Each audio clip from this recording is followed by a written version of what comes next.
ان کو بہت بڑا مفکر اور شاعر مشرق کہتے ہیں۔ بہت سارے تو شاعر مشرق ہوتے ہیں، انہیں بھی شاعر مشرق لوگ کہتے ہیں۔ پوچھتے ہیں کیا علامہ اقبال کی پوئٹری پڑھ سکتے ہیں؟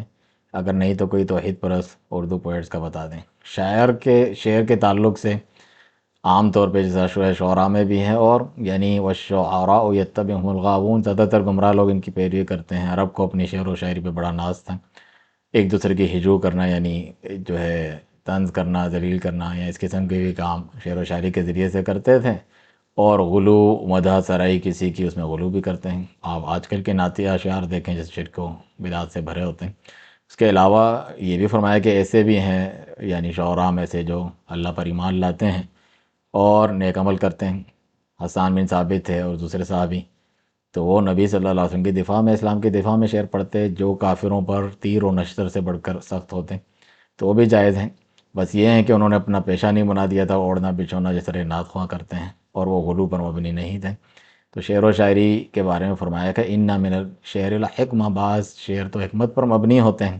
بعض جاہلیت کے اشعار بھی بڑے بڑے مشہور 7 معلقات ان کے جو تھے، اس میں بڑی جو ہے حکیمانہ باتیں بھی ہیں۔ نبی صلی اللہ علیہ وسلم بھی ایک مرتبہ سن رہے تھے، بس جو غلط ہوتے آپ اس سے روکتے۔ سر بچیاں شعر پڑھ رہی تھیں، ساتھ میں کہا وفینا نبی یعلم ما فی غد، ایسا نبی ہے ہم میں جو جانتا ہے عالم الغیب یعنی کل کیا ہوگا۔ تو نبی صلی اللہ علیہ وسلم نے اس سے روک دیا، مگر مکمل طور پہ نہیں روکا، کہا جو پہلے کہہ رہی تھی وہ کہتے رہو۔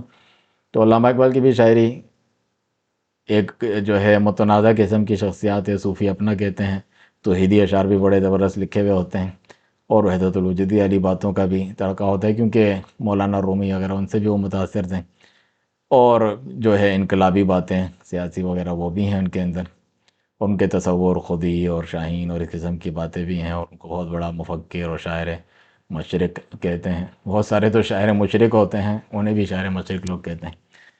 تو وہ مختلف قسم کے ان کے اشعار ہیں، مختلف زندگی کے ادوار گزرے ہیں، کچھ صحیح ہیں کچھ صحیح نہیں ہیں۔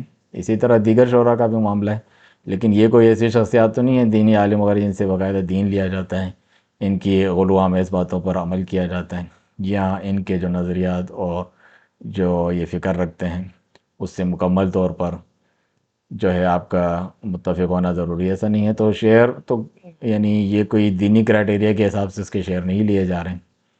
شعر تو کسی کے بھی، جس طرح نبی صلی اللہ علیہ وسلم نے فرمایا جاہلیت کے شعر کا کہ قول صادق سچا ترین بات جو ہے جاہلیت کے ایک شعر کا، لبید کا جو قول بتایا آپ نے شعر، کہ ہر چیز جو ہے ما خلا اللہ باطل، اللہ کے علاوہ چیز جو ہے باطل ہے، ختم اور فنا ہونے والی ہے۔ تو اس طریقے سے تو آپ جو ہے جن میں اس قسم کی چیزیں نہیں ہیں انہیں جو ہے پڑھ سکتے ہیں، ان سے استفادہ کر سکتے ہیں۔ باقی اس میں بھی آپ دیکھنا کہ جو ہے سلفی شاعر ہے، جس طریقے سے امام شافعی کا بھی دیوان ہے، یا امام ابن القیم کا جو قصیدہ جو ہے نونیہ ہے، وہ تو زبردست ہے، اہل بدعت پہ رد بھی ہے، توحید کا بھی بیان ہے، سارے عقیدہ اس میں بیان ہے۔ اس قسم کے بھی اشعار آپ کو مل جائیں گے، ان سے فائدہ اٹھائیں۔ ایسے جو قصائد ہوتے ہیں جس میں توحید کا بیان ہوتا ہے، مولانا الطاف حسین علی کے بھی اشعار جو مسدس حالی ہیں، اس کا بس وہی حصہ پڑھاتے ہیں ہمیں کہ وہ نبیوں میں رحمت لقب پانے والا ہے، اور آگے میں اسی میں شعر ہیں کہ مومنوں پر کشادہ ہیں راہیں، پرستش کریں شوق سے جن کی چاہیں، نبی کو جو چاہیں خدا کر دکھائیں، اماموں کا رتبہ نبی سے بڑھائیں، اور جو ہے مزاروں پہ جا جا کے نظریں چڑھائیں، شہیدوں سے جا جا کے مانگے دعائیں، نہ توحید پر کچھ حرف اس سے آئے، نہ ایمان بگڑے، نہ اسلام جائے۔ وہ جو یعنی ایمان توحید جس سے پھیلا تھا اہل زمین پہ، اللہ تعالیٰ نے اندھیروں سے نکال کے روشنی میں لایا، وہ بدلا گیا آ کے ہندوستان۔ یہ چیزیں نہیں پڑھاتے ہیں ان کے اس میں سے۔ تو اس قسم کے بھی اشعار لکھنے والے جو ہے علم بھی رکھنے والے، اور علماء یا شعراء اور ادباء میں سے ہیں۔ تو ان کے تعلق سے یہی ہے کہ یہ دین یا منہج کے تعلق سے کوئی خاص کرائٹیریا ان کا نہیں ہے، صحیح بات ان کی لی جا سکتی ہے، بیان کی جا سکتی ہے اپنے حدود میں رہتے ہوئے، جس طرح دیگر شعراء کے تعلق سے بھی ہم سلوک کرتے ہیں۔